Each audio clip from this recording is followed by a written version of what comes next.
Thank you so much for coming out tonight, coming to the University of Tennessee at Martin Somerville campus. What a wonderful venue we have, and how blessed we are to be able to use this in our community and host an event for you, the people, with a candidate and an elected official such as Congressman Mark Green. So let's give him a thank you for coming out tonight. My name is Debbie Sullivan, and I am the current Vice President of the Fayette County Republican Women. Beth Rosser, our president, was unable to be with us tonight. If the women that are with our club are here tonight, would you please raise your hand? If you need any help, any assistance, these ladies will be glad to help you. We're going to do a few housekeeping things. First thing I would say is we'll have a pledge and a prayer.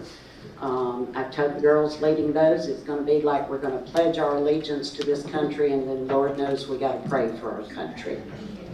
So I would like to see that your phones are silenced, and if you're wearing a hat, please remove it. I'll do a few introductions before we get to that. I would like Miss Kara Tapp, who just took a bite of her sandwich, to stand up.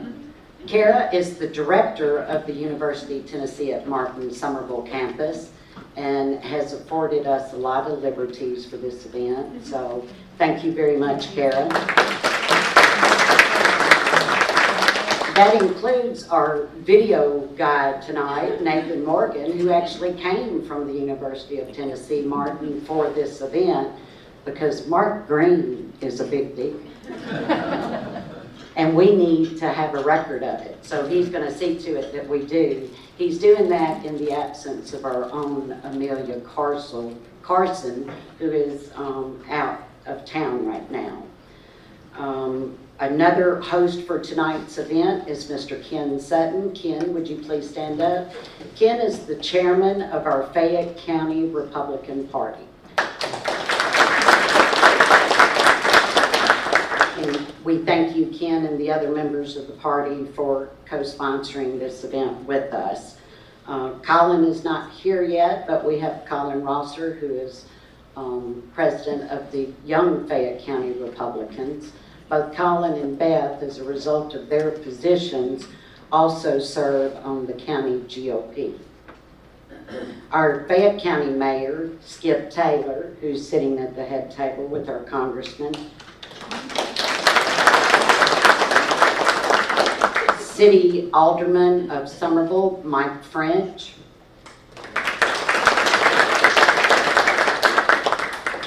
Field Rep for Senator Paige Wally, as well as one of our own county commissioners, Tommy Perkins. And I might as well do the rest of that table because the county attorney sitting over there, Richard Rosser, with his wife, Sissy Battle Rosser, who is our Fayette County librarian. I'll move on to the next table, and we have City Alderman Debbie Hummel for the town of Oakland.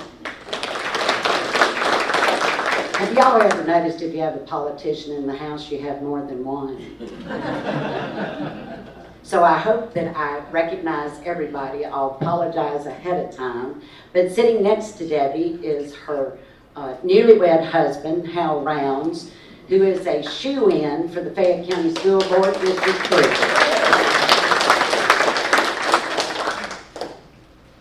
And Jonathan White, did I see Jonathan come in? No? Okay, how about Isaac? Isaac Weston, where are the boys? Yeah. Okay, all right. Those are our field reps for both David Kustoff and Bill Haggerty's office. Guys are doing what they're doing. I want to give thanks to former Senator Dolores Gresham, who is basically responsible for tonight. She has many great ideas. She reaches out because she has the contacts, and she does what's necessary. And I think we owe her thanks for tonight's success. Sitting next to Dolores is Jamie Jenkins, and Jamie, I'm really not sure which title to use for you. Interim state representative. Jamie has not only served as our administrator of elections in this county, but he also served a short term reserving that seat in the House of Representatives to ensure that somebody would be there. And tonight is representing our House Representative Ron Gant. And everybody continue to keep Ron in your prayers. He's had the last of his extensive surgeries, and as his family said, they have restricted him. And so he asked Jamie, who astutely said yes, to represent him here tonight. So if you got a problem with Ron, just talk to Jamie. Then I guess I would say I saved the best for last, but I'd just be joking. But we are lucky to have Scott Golden, who is the chairman of the Tennessee State Republican Party. And he does the grunt work. He is everywhere, all the time. Now, with that, I would like to introduce Judith George, who is going to lead us in the pledge. If you would all please rise and continue standing following the pledge for Debbie Cusio to say the prayer.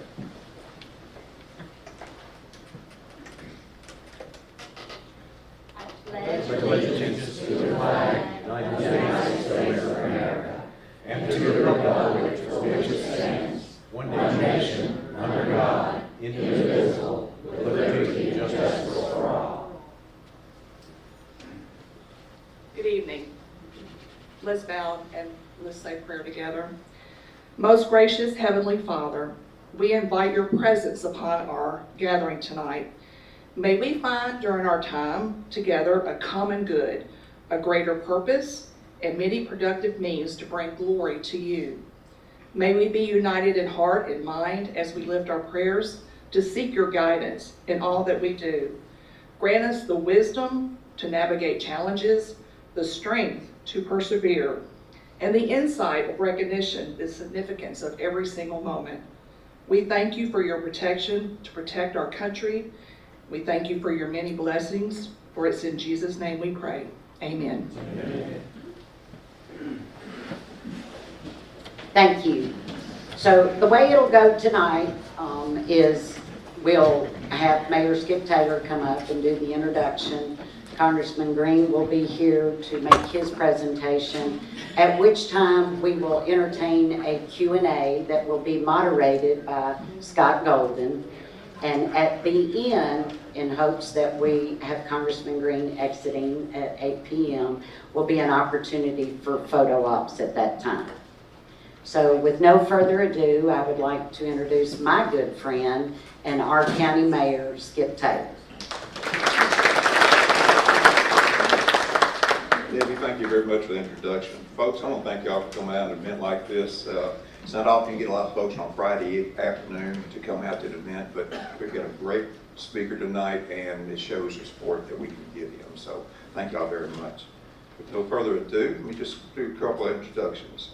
Congressman Mark Green took oath of office to represent the 7th District of Tennessee in Congress on January 3rd, 2019. He serves as chairman of the House Committee of Homeland Security, as a member of the House Committee on Foreign Affairs. He was elected to the Tennessee State Senate in 2012, where he distinguished himself as a conservative leader for freedom and also small government. He served 24 years in the military through the U.S. Military Academy, Army, and Army Reserve, where he had deployments in both Iraq and Afghanistan.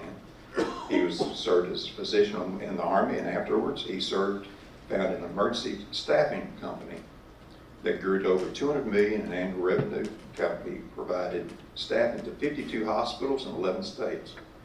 During his tenure in Washington, Representative Green has championed smaller federal government, supported a constitutional amendment, passed a balanced budget, worked for veterans issues, and has provided guidance on foreign policy and used experience to promote medical care in rural areas. And Representative Green is also an author, Night with Saddam, in which he interviewed the former Iraqi dictator when he was captured. If y'all join me in welcoming Representative Mark.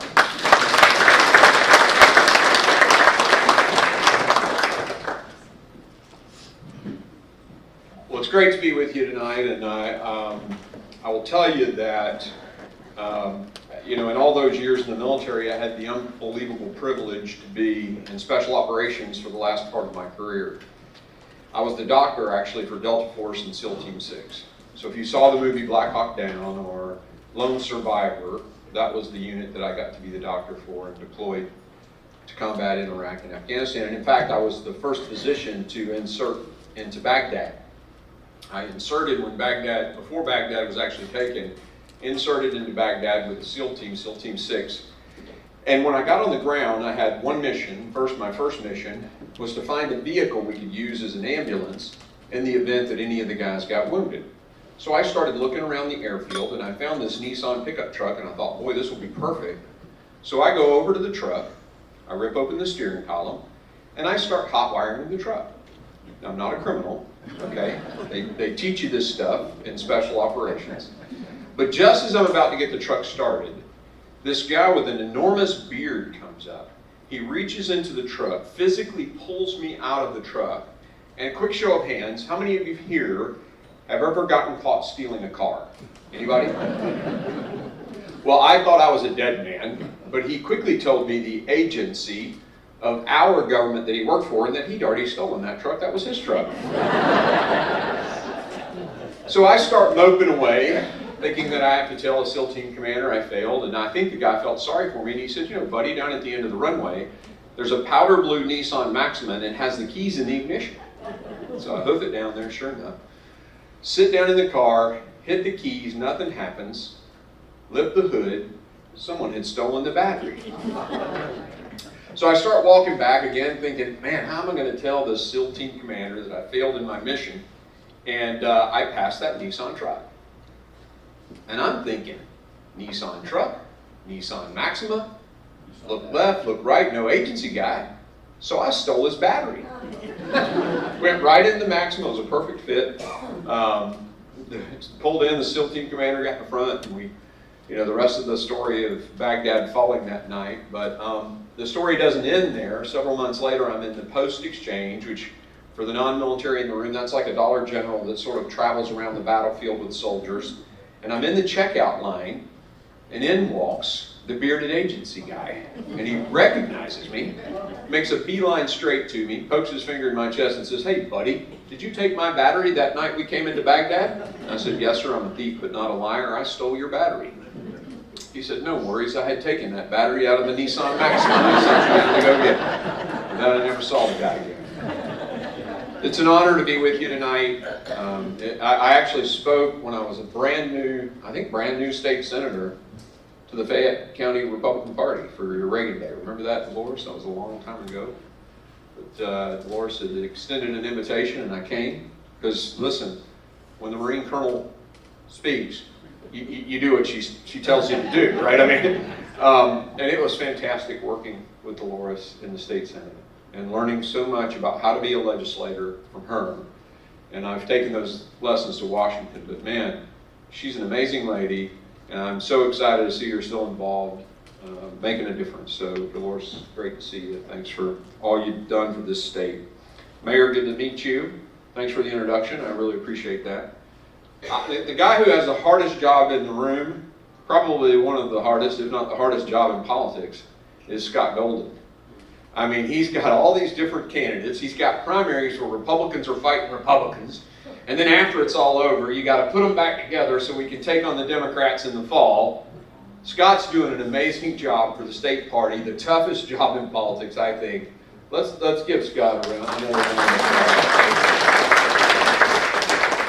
And I will tell you, it's great. I understand there are other elected folks in the room. I know you got a party chair here. That's also a very tough job. Thanks for doing it. And Kara, where are you? Thank you for hosting us tonight. Really appreciate it. I'll start with my story, which began on a dirt road in Mississippi. I'm from South Mississippi. I'm what they call a dirt road Republican. I grew up of meager means. My dad lost his arm when I was in first grade. Cancer that he had gotten from an Air Force exposure to nuclear radiation, and he lost his arm. He worked on a paper mill, and the company, this was before the Americans with Disabilities Act, and the company said, "You're now half a man, we're going to pay you half a salary." Now, that would devastate most people, just to lose your arm and then get a huge pay cut. But my dad would not take government assistance, and he would not take a handout. And so my one-armed father on the weekends would roof houses. So imagine how he started every nail with the palm of his hand. And then he would hammer it in and put roofs on. And I grew up as his right arm, carrying the shingles up, popping the chalk lines, hammering. My first actual paying job was cleaning a huge feeder pig barn. I would put on the slicker suit, spray that methane-producing stuff down into the compost pond. My mom said, "Son, you're going somewhere in life because there's nowhere to go but up." She was right. I went to West Point, got a degree in economics, served as an Army Ranger infantry officer for about 9 years. And again, my dad, our lives are so interwoven. He gets very sick. He's in the ICU for 42 days on the ventilator. And the doctor who saved his life had been a former line officer in the Army, whom the Army had sent to medical school through this special program. And he and God saved my dad's life. And so it had such an impact on me. I went to the Army and said, "I know I'm an Army Ranger infantryman, but I want to be a doctor." And they said, "Okay, if you get accepted, we'll pay your way." And I did, and they did. And I'm in my residency down at Fort Hood, Texas, in my last year of residency, literally a few weeks from telling the Army where I wanted to serve as a newly minted ER physician, and the towers fell. And I bet a lot of people in this room can remember where you were the moment those planes struck the Twin Towers. When I saw it, I knew what it meant. It meant I was going to kiss the kids goodbye and go to war. Well, I got a phone call about 2 days after that from U.S. Army Special Operations Command. They said, "Are you the ex-Ranger who's now an ER doc?" "Yeah, that's me." "Well, there's a plane ticket in your mailbox. You're going to come to the dark side of the force." And that's how I wound up, meeting my most infamous patient, Saddam Hussein. I was there when we caught him, and I interviewed him that night. And I'll just tell you, I learned a lot about power and about concentrating power into the hands of fewer and fewer people. And I'll talk a little bit more about that in just a moment. I got out of the Army, felt like there was a better way to do emergency rooms, and so I started a company that provided what I hoped and tried to make happen, patient-centered emergency medicine care. Because most of your medical facilities at the time were focused on the provider, because the local provider was the one who brought the patients to the hospital. But that was shifting then. It had shifted. People hadn't just really picked up on it yet. But the ER is now the front door of the hospital. And so we made it about the patient experience.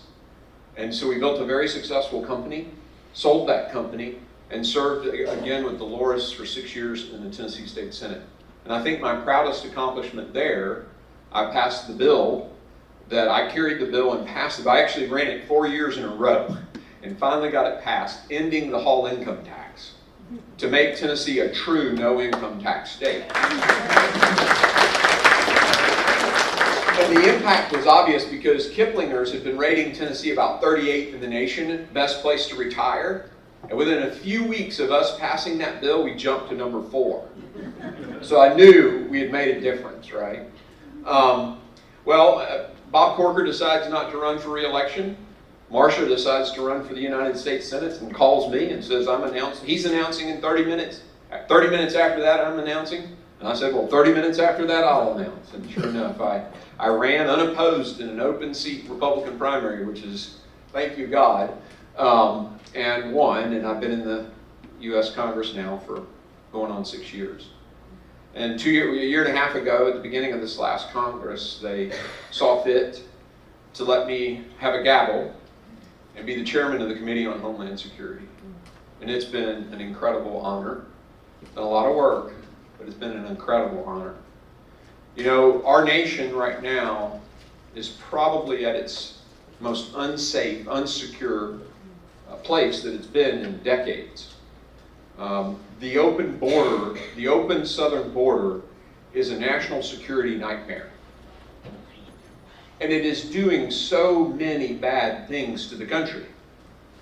When Joe Biden took office, he did executive orders undoing 89 policies of the Trump administration. He did what he promised in the campaign, and he basically opened the floodgates of the southern border. And people came and tested the system, and they called home. And they said, hey, you can get in, and you're going to be released immediately. And so, millions came. They created the migration crisis by what they did at our southern border. In that time, 10 million people have crossed into the country in the last 3.5 years. Now, to put that into perspective, Tennessee is about, I think, the 16th, or we may have bumped up to the 15th largest population state in the country at 7 million. But 10 million people have been allowed into the country that we know of. And 2 million of those are what we call known gotaways. Meaning, Border Patrol agent is here, he's got 20 people, he's trying to marshal up little kids, take care of little kids, and he sees 8 to 10 go, 8 go across. He makes an annotation, 8 gotaways. We don't know who they are. We have no idea their affiliation, their criminal record, their identity. 2 million of the people who've come in are in that category. Now there's an unknown amount. We have video cameras from ranchers down on the border who put up these night video cameras, and when we watch the camouflage wearing, carpet shoe wearing, backpack wearing mules bringing the fentanyl into this country, killing well over 200,000 people. The crime, the human trafficking, the sex trafficking here in Tennessee, just in the last week or so. A van traveling from Memphis on 40 to Nashville was stopped, filled with girls less than 14 years age, being sold into sex slavery. This is happening in America because of our porous open border. And the drug cartels are not idiots. They saw this opportunity, and so now they control that southern border, and they charge people to take them to the border. If you're from Costa Rica or Guatemala, $10,000, $15,000. If you're from China, $60,000. If you're from Iran, $50,000. To the tune of $13 billion being given to the drug cartels, some of the most horrible human beings. They're not even human. They're subhuman. I've seen them dismember people. I've seen the videos of them burning people. It's insane. And yet, this president seems to think that's okay. This Secretary of Homeland Security seems to think that's okay. And the nexus between the cartels now is forming with our gangs, and the criminal network is all over the country. But it gets worse. 348 known terrorists have been apprehended at the border. In the previous administration, all 4 years, the number was 11. And then I had Director Wray in front of me the other day, and I said, Director Wray, in the 2 million known gotaways and in the unknown number of unknown gotaways, can you guarantee me that Hamas isn't in that population? And he said, no, I cannot. He's gone on to say that they're capturing known terrorists in the country that have been released into the country. And you can go and search this. There was one, the Al-Shabaab guy from Somalia, the guy from Afghanistan. Just a few months ago, 2 Jordanians who were encountered at the border and released into the country attempted to drive past Marine guards and get onto Quantico. It gets worse. In the last 18 months, 50,000 Chinese nationals have come into the United States and been just released into the country, many of whom had prior service in the People's Liberation Army. Now, if you look the 10 years before that, 20 years before that actually, the highest number in any given year was 1,800. Something's happened. You don't get a plane ticket in China with the social credit score and the way the CCP tracks everyone without the Communist Party knowing about it. But they're flying to El Salvador. They're walking to the United States, escorted by the drug cartels, released into the United States.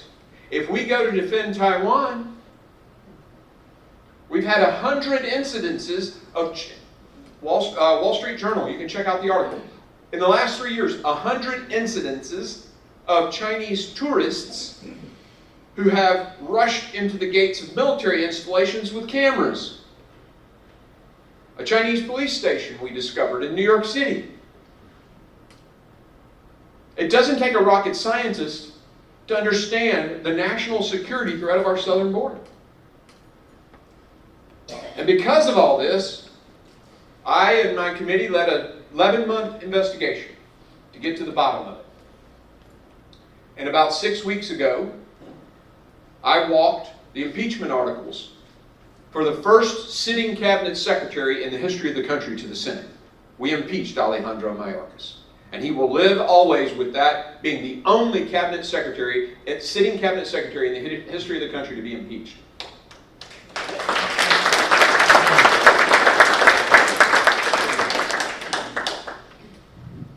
My Marco Rubio moment. Some people will remember that.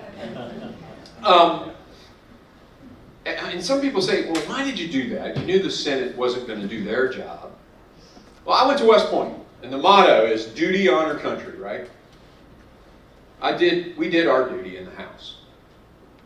And the Senate chose not to do theirs. And just because they chose not to do theirs, we were not going to do ours. Right? And so we walked them over there, but you asked me why, and let me tell you why I thought Mayorkas needed to be impeached.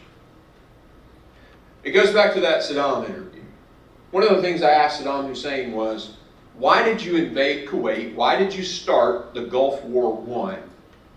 And Saddam held up his hand and he pointed to his palm and he said, all of human civilization comes from the Tigris and Euphrates River. Every person on the planet is an Iraqi, and I'm the president of Iraq.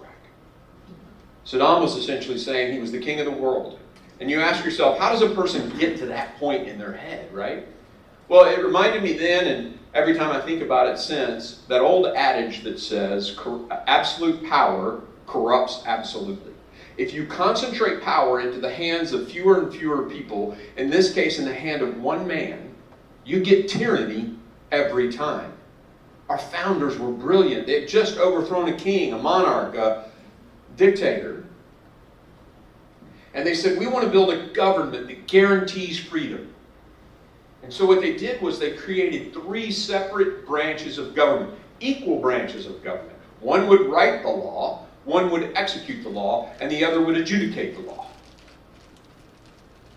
And so we wrote laws years ago in the Immigration and Nationality Act that says, if a person comes to the border and they're illegal, you shall detain them. And we went further. And we said if you're a criminal felon, meaning you do a background check to where they're coming from, and you find out that they've committed a felony, you are to detain and deport them. Alejandro Mayorkas, in his many policies subverting those laws, wrote a memorandum to the employees of Homeland Security directing them to release those people. And 43,000 felons, criminal felons, have been released into this country, directly violating the laws passed by Congress. A secretary in the cabinet level doesn't get to pick and choose which laws they're going to follow. I mean, why have a Congress if the executive branch is just going to do what it wants to do? To me, that total disregard of the Constitution was a high crime that deserved impeachment. And so, we did it. And the border, we passed House Resolution 2 to secure it. It sits waiting in the Senate. It's been over a year. The Democrats don't want a secure southern border. And they'll accept all of the harm and damage to this nation so their census numbers can empower them even more. That's what this is about. Make no mistake about it. It's about the census and about the number of seats in Congress that are blue seats. It's about power. And so we do what's right, they do what's wrong. And it's created chaos throughout the country and chaos at the southern border, but that's not the only chaos Joe Biden has created. The economy is absolutely in a mess. Inflation through the roof costs the average Tennessean now $9,000 more a year just for food and clothing and rent. Gas. I was sitting on the floor with a Democrat about a year ago, and she actually said to me, "Who understands inflation anyway?" I know. And I said, well, I think your average high school economics student should or does. One would hope anyway. If you have a fixed amount of goods in an economy, and you put more money into the economy with government spending, more money chasing a fixed amount of goods, the price of those goods will go up every time. And that's what they did with their infrastructure, trillion-dollar infrastructure, trillion-dollar Green New Deal stuff. And all that money went into the economy and it created massive inflation. And then they did something else. They waged war on the oil and gas industry in this country. They say they're for the environment. But American oil and gas is 47% cleaner than anybody else in the world. If you really are for the environment, wouldn't you up ours and put them out of business? But it's not about that. It's about power. It's about paying off their green energy buddies. And so, here we are with an economy that is in shambles. And because of that inflation, the Fed decided to increase the interest rates. And so they rose the interest rates at a rate faster than any time in history. And the banks are paying the price. Because imagine a 30-year mortgage from a few years ago at 2.5%, and now you got to pay 4.5% or 5% for deposits in a savings account or deposits in a certificate deposit so that you can make new loans. They call that the net interest margin. That's the technical term for the difference between what you're earning from interest and what you have to pay for new money to get new business. The net interest margin. Well, there's another term for it. It's called the gap or the spread. And in the United States right now, that spread, the whole banking system, is losing $500 million a day. We had 7 banks fail last week. 7 banks. We have 12 that are on the chopping block for the coming week. Our banking system is in jeopardy. Now, I talked to Colin Barrett at the Tennessee Bankers Association. He says our guys are good. Most of Tennessee banks, I think, are. But nationally, they are dying. Now, add into that what's happened to the U.S. dollar. China sees an opportunity, so they're dumping U.S. treasuries. And the BRICS countries have joined the sort of third, Brazil, Russia, India, China, and about 30 or 40 other countries have joined together to do a single digital currency to compete with the U.S. dollar. They just the other day did an oil transaction with Saudi Arabia on the yuan, the Chinese dollar. That lowers the demand for the U.S. dollar, and in fact, nations across the globe are letting their dollars go as their reserve currency and getting the Chinese currency. Why? Because it's backed by gold. China has backed their digital currency 20% gold. Last month, they bought more gold than any country in the history of the world. And the dollar's value continues to slide. And 85% of what we consume in this nation is manufactured outside this nation, meaning we have to trade dollars for their currency. So as the value of the dollar falls, the price of everything, 85% of what we consume anyway, is going to continue to go up. The last two auctions of the 20-year and the 30-year Fed Treasury notes, no one showed up at the auction. We're in trouble. We're in a desperate situation because we have chaos in our economy. All because of the Democrats' grip on power over the last 4 years. Chaos at the border. Chaos in the economy. And there's chaos in the world. Absolute chaos in the world. When Joe Biden took office, there were no wars under Donald Trump in the world. Since this guy has taken over, he goes to Iran and says, hey, let's start the JCPOA, the nuclear deal with Iran again. He immediately takes the Houthi rebels, a Iran-backed terrorist organization, off the terrorist watch list. Later, he trades $5 billion for 5 hostages in Iran. Of course the Iranians think he's a chump. And so what do? Through Hamas, well, first they kill a bunch of Americans in Iraq and Syria with their Shia militia groups. But then, through Hamas, they conduct a despicable attack on Israel, killing thousands of Israelis, many who are at a party or at home sleeping in their beds. If you were to extrapolate the number who died in Israel compared to their population, to our population, it would be the same as if 50,000 Americans were killed in a weekend. And yet our president has told Israel, we're going to stop the arms flow if you go after the Hamas leadership in Rafah. These guys don't know a good guy from the bad guy. They want to make a deal with Iran, and yet they're going to stiff-arm our greatest ally in Israel. And I am convinced that no one will ever, I don't think anyone could ever change my mind. Vladimir Putin decided to invade Ukraine on the weekend of our abysmal withdrawal from Afghanistan, where the United States of America turned and ran and left thousands of American citizens behind enemy lines.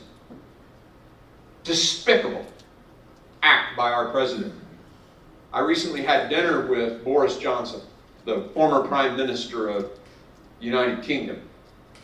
And we sat next to one another at a dinner of about 6 people. And I asked him, I said, Mr. Prime Minister, I just need to clarify a rumor and see if this is really true. Did you really ask Joe Biden to stay in Afghanistan an extra 5 days so that all the Brits could be taken out of Afghanistan? And he said no. And Johnson said, I remember where I was when I made the call, like yesterday. And Joe Biden told me no. Our greatest ally since World War I, our greatest ally, asks us to stay an extra 5 days when they've gone to war because we were attacked. Their British soldiers and Marines died in Afghanistan because they went to war because we were attacked. And our president couldn't stick around for 5 more days to get our ally out. Unbelievable. And now we have a European nation attacking another European nation. Chaos. And Xi Jinping is sitting there licking his chops, looking at Taiwan. And why does Taiwan matter? Taiwan manufactures 94% of all high-end semiconductors in the world. You can't make a fighter plane, a missile, a car. Heck, you can't make a toaster oven anymore without a semiconductor in it. We cannot allow China to grab 94% of the production of the world's semiconductors, no matter how isolationist we might want to be. And yet he's watching what happens from a president who is abysmally weak And weakness is provocation.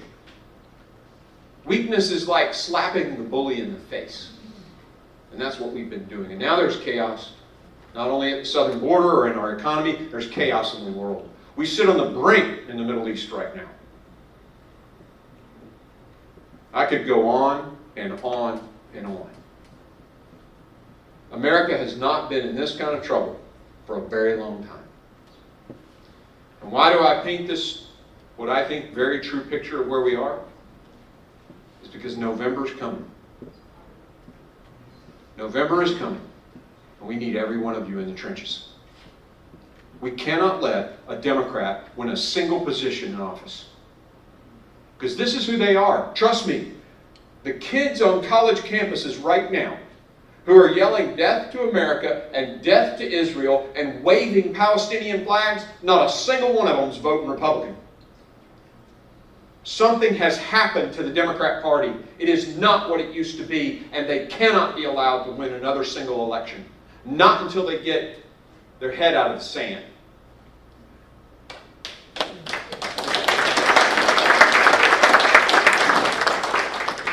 So, that means you, and you, and you, and you. And put up signs, got to knock on doors, got to make phone calls, got to make donations to candidates. We have to win. Right now there's a soldier manning a post for our freedom. Let's make sure that soldier, that Marine, that sailor, that Air Force airman, that guardian has a commander-in-chief worthy of his or her sacrifice. It is our duty. And it's time to roll up our sleeves and work as hard as we possibly can. Because a great nation, I'm telling you, stands in the balance. Thanks for being here. God bless you for being here. Let's double the size of this next time you meet. God bless you guys. God bless the great state of Tennessee. God bless America.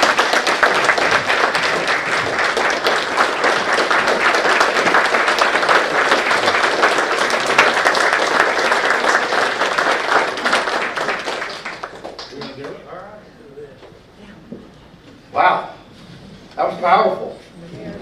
I need a drink. Everybody going with me after this is over? Congressman Green is mine, by the way.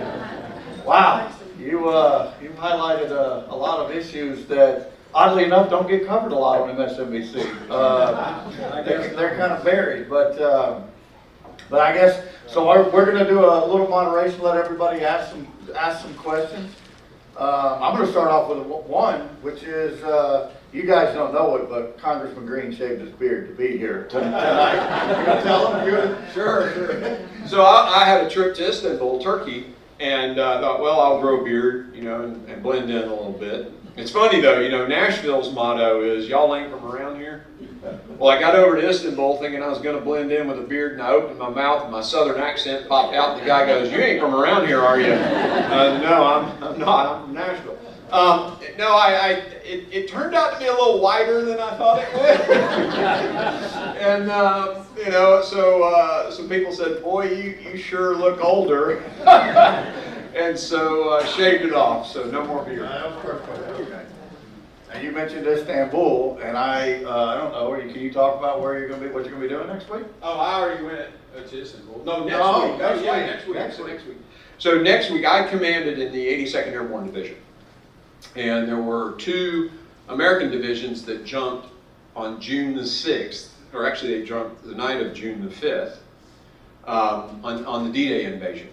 The 82nd Airborne Division and the 101st Airborne Division. My son actually commands a rifle company now as an Army Ranger Infantry officer in the 101st. But I am going to don an 82nd Airborne Division World War II uniform and jump out of a C-47 and reenact the jump of the unit that I served as commander in. They did it 80 years prior, so I'm pretty humbled by that. I just got a chill talking about it. But I actually found, Scott, online I bought an actual 82nd Airborne Division patch that was worn by a paratrooper when he jumped that day. I was trying to carry that in my pocket and jump it back into Normandy. Where are you landing? Right near St. Mary Glace, which is where my unit, the 505th Infantry, jumped during the wars. So that's next week. Any questions? Go ahead. Yes, sir. First one. Did you have your jump wings when you were in the airport? Yeah, you can't be in the airborne today without jump wings. I actually was a jump master and a senior parachutist when I got out. When was the last time you jumped? About 2 months ago, I did jump refresher for this. The chutes are a lot better than they used to be. The Army adopted the smoke jumper's parachute. So it's much more steerable, and it has a forward thrust of about 11 miles an hour. So if you've got an 11-mile-an-hour wind, you just turn it into the wind and you come straight down. So yeah, hopefully I get it. Hopefully I don't turn the other way and go 22 miles an hour. Yes, sir. Question. Hi, I'm Charles McNabb. I'm Fayette County's trustee, and one of the things I get all the time, and I've asked all of our federal representatives that I meet, when we send out our bills, and the post office will hold them, and you would not believe the stacks of mail that we get back marked undeliverable 6-7 months later that have the correct, accurate address on them. Is there anything that y'all can do to get the post office to deliver the mail like they used to? Yeah, that is something that Congress can get involved in, and what you'd want to do is report that particular post office box or post office, and let I guess, are you David Kustoffs? Is this David Kustoffs? Yeah. So there's an ethics rule that says I can't help you because you're out of my district, because I think I'd be using government resources to win your heart in the event that I might run statewide someday. Right? So there's an ethics rule. Not that I wouldn't do that, but I'm just saying David would be the one that would represent you going after that post office. And we've done it before many times. This happens all the time. So talk to his guy, or if you send it to me, my guys can get with you and we can get it to David. So. Thank you. We have a monopoly in West Tennessee. All our mail goes through Memphis. As with most things, anything that goes through Memphis never comes I'm really back. sorry about that. Well, I guess you could talk to, Stephen. Yes, ma'am. Yeah, yes, ma'am. Either one. I'm Lisa Wilcox. Hi. Just recently started paying attention. I've been tagging you a lot on Twitter. Oh, great. Thank you. That's the whole bee thing. I love it. that I've been adding. What can you tell me, how did the UN pandemic treaty go? The WHO's, do you mean the WHO? UN The World, WHO? the World Health Organization. So the World Health Organization has this policy they want to see adopted.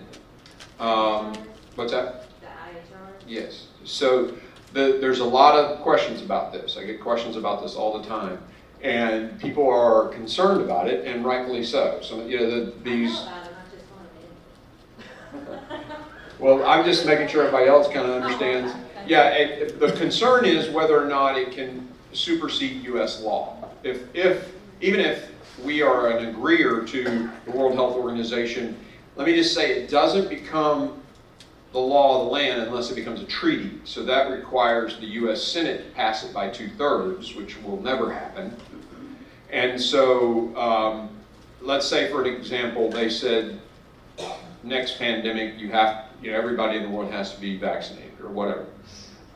You could resist that, and it's not a binding law on Americans. The only thing that binds you is the U.S. Constitution, your state constitution, and the laws passed by your state and federal government.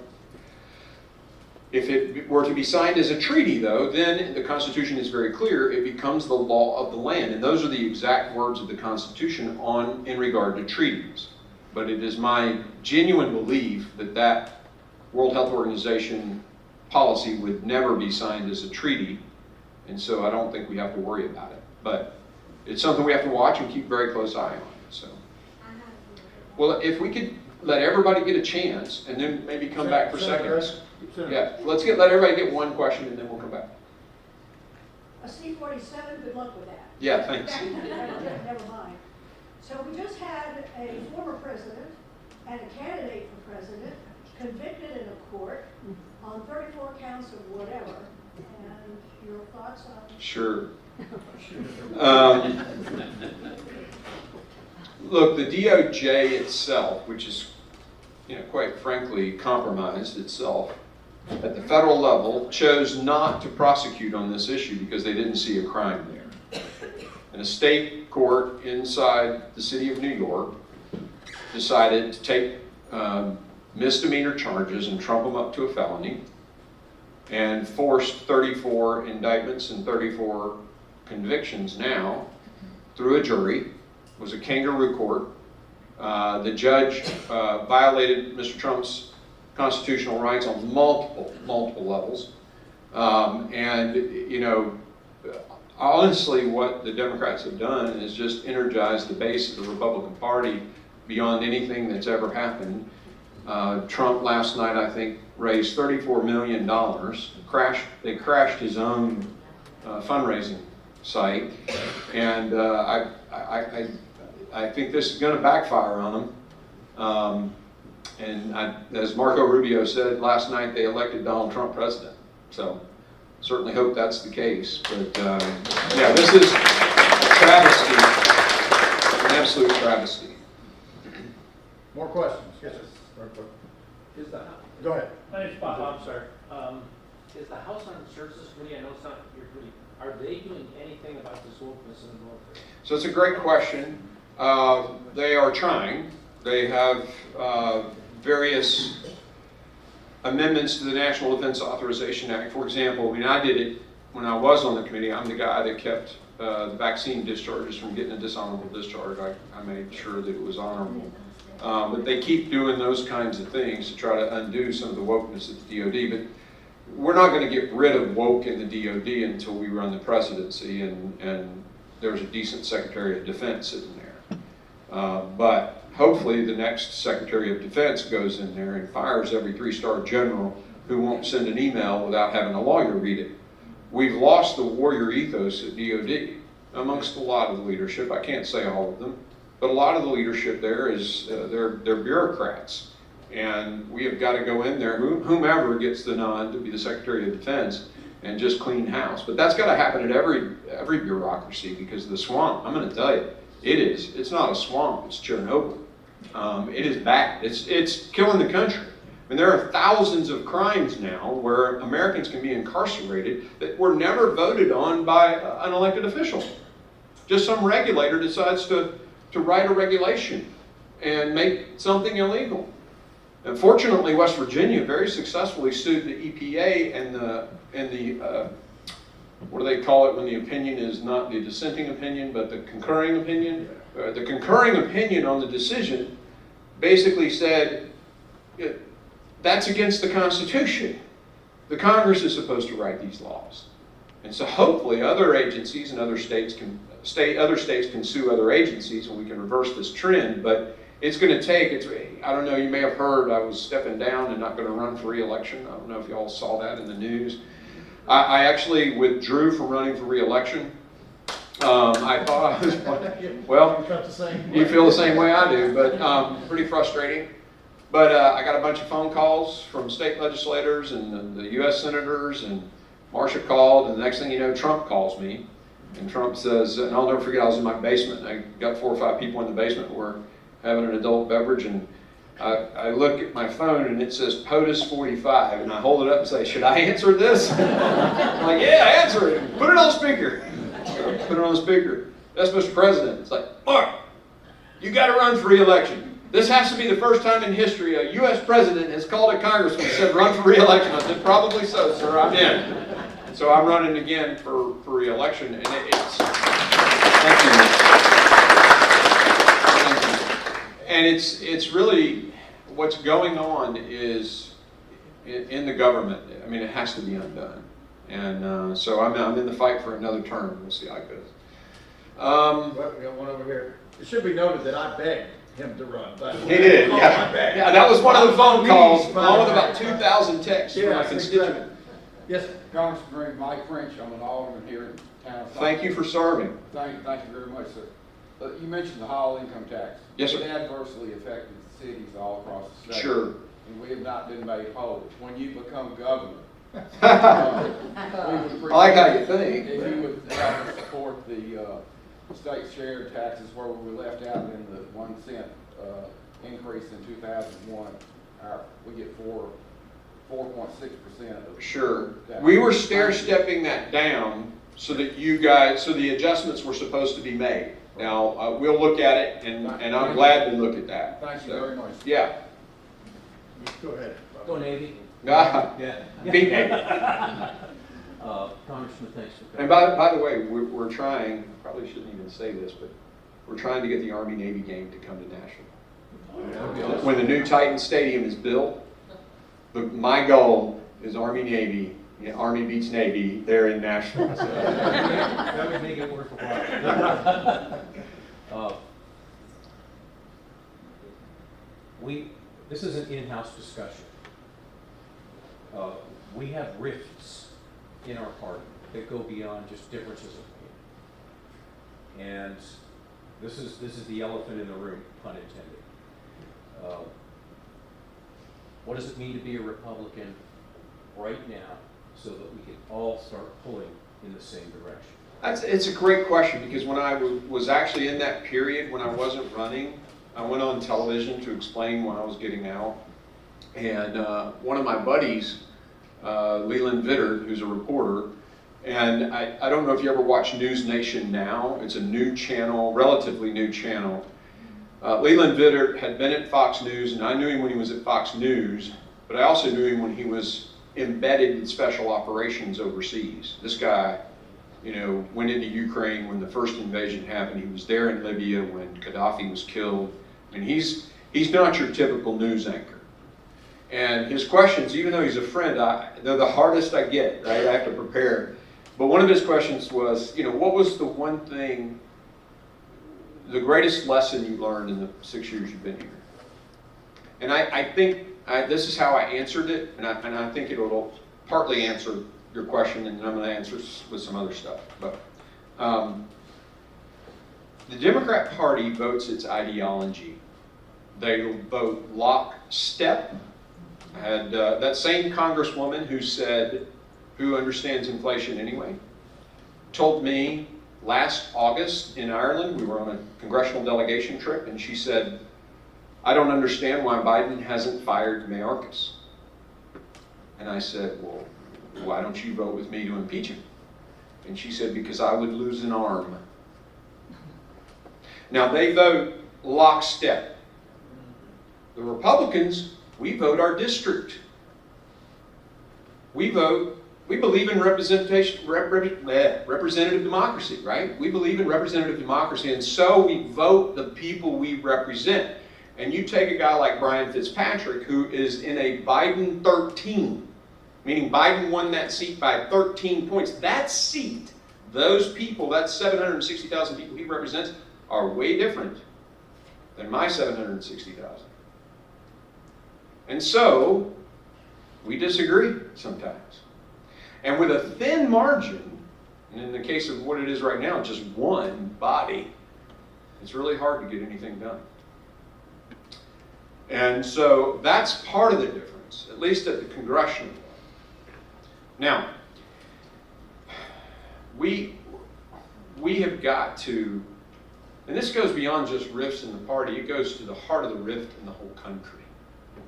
We've got to start putting the whole above our own individual selfish desires.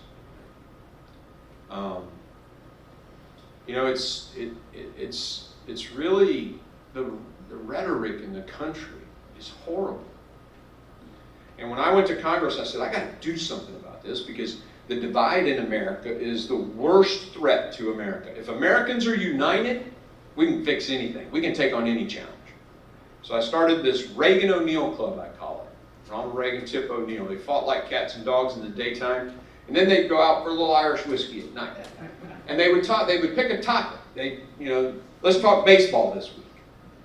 And they had a relationship. And they got some stuff done for the country. And one of the biggest peacetime build-ups in the history of this country. And so, I started my Reagan O'Neill Club with 8 members on each side.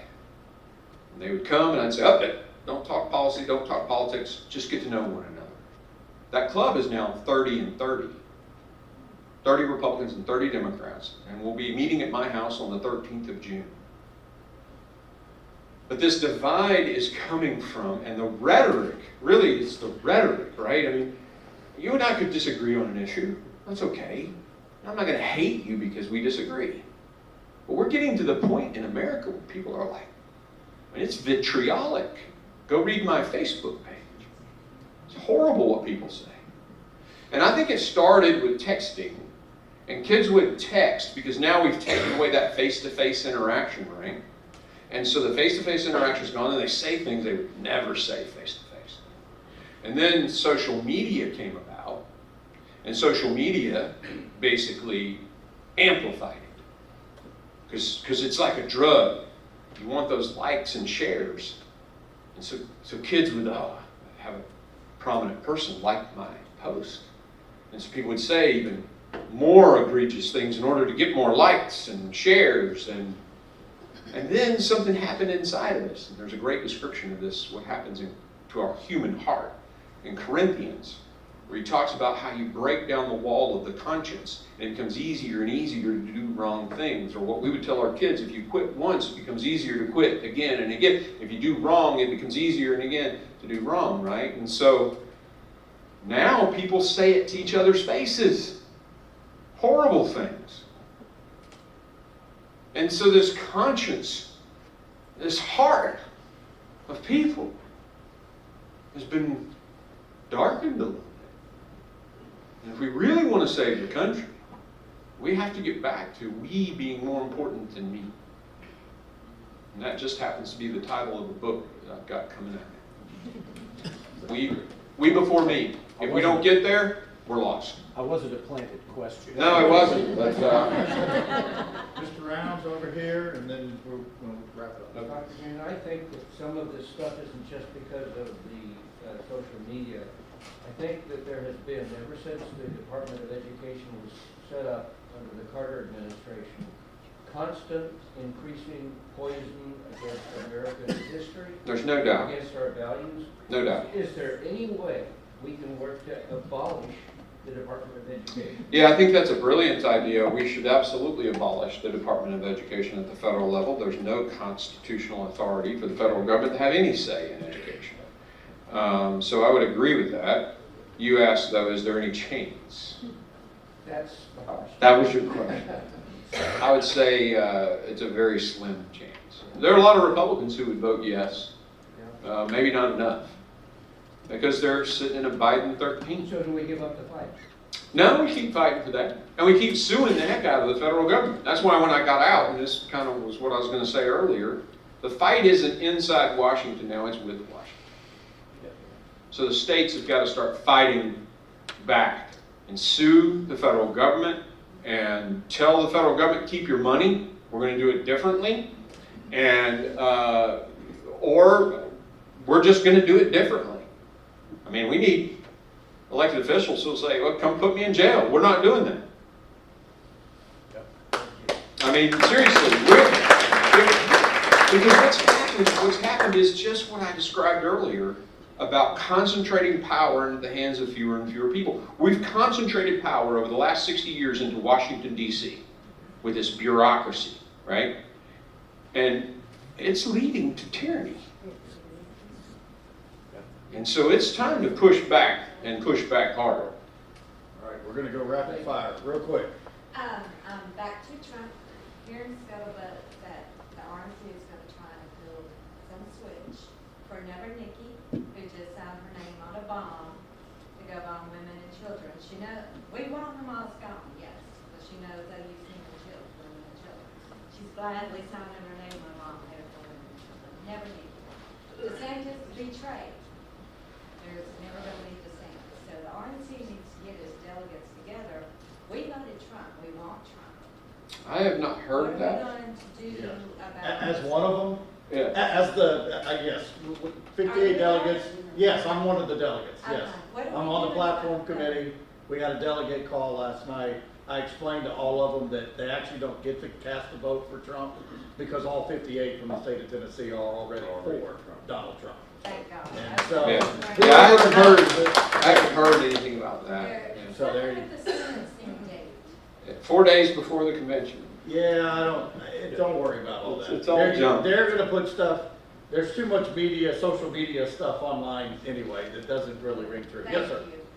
Thank you. Dr. Green, Based on your earlier statements just a few minutes ago, is it fair to say that you support nullification, as most or some of the framers taught us in Federalist Ways?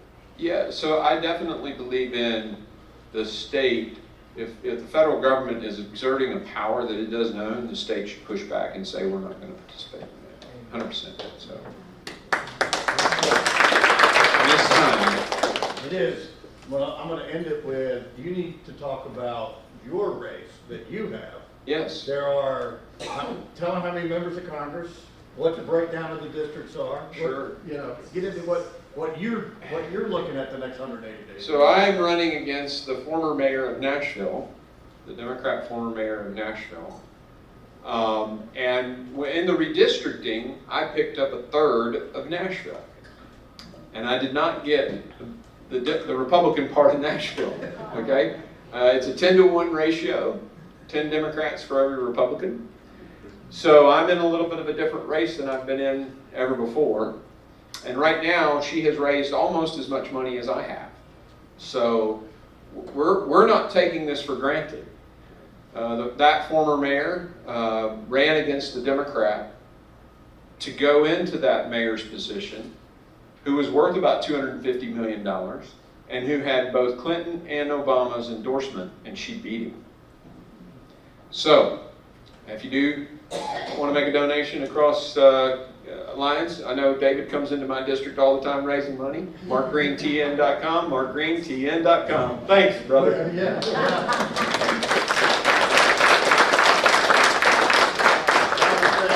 You know people that, what's your district? Tell everybody, I mean, you're pretty close. Tennessee 7, yeah, I mean, we border on the river basically, so.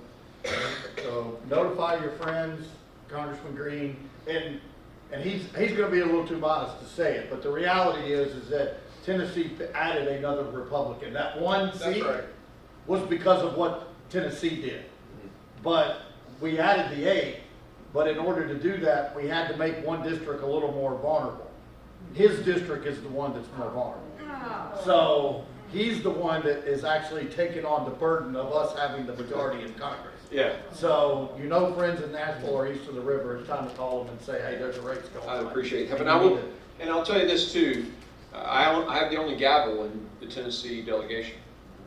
I sit as a chairman of a committee. There are 20 committees in the United States Congress. We don't want to lose that gavel because it's a voice with leadership coming from Tennessee. And it is, I don't want to say it, but it's a degree of influence. It's a crucial committee. It's a crucial committee, and I would appreciate the support. So thanks. Ladies and gentlemen, thank you, Congressman Green, for coming down. Thanks everybody for coming out on a Friday night. Bless everyone. Have a great weekend. Let's get excited. We're 150 days. Let's finish 20.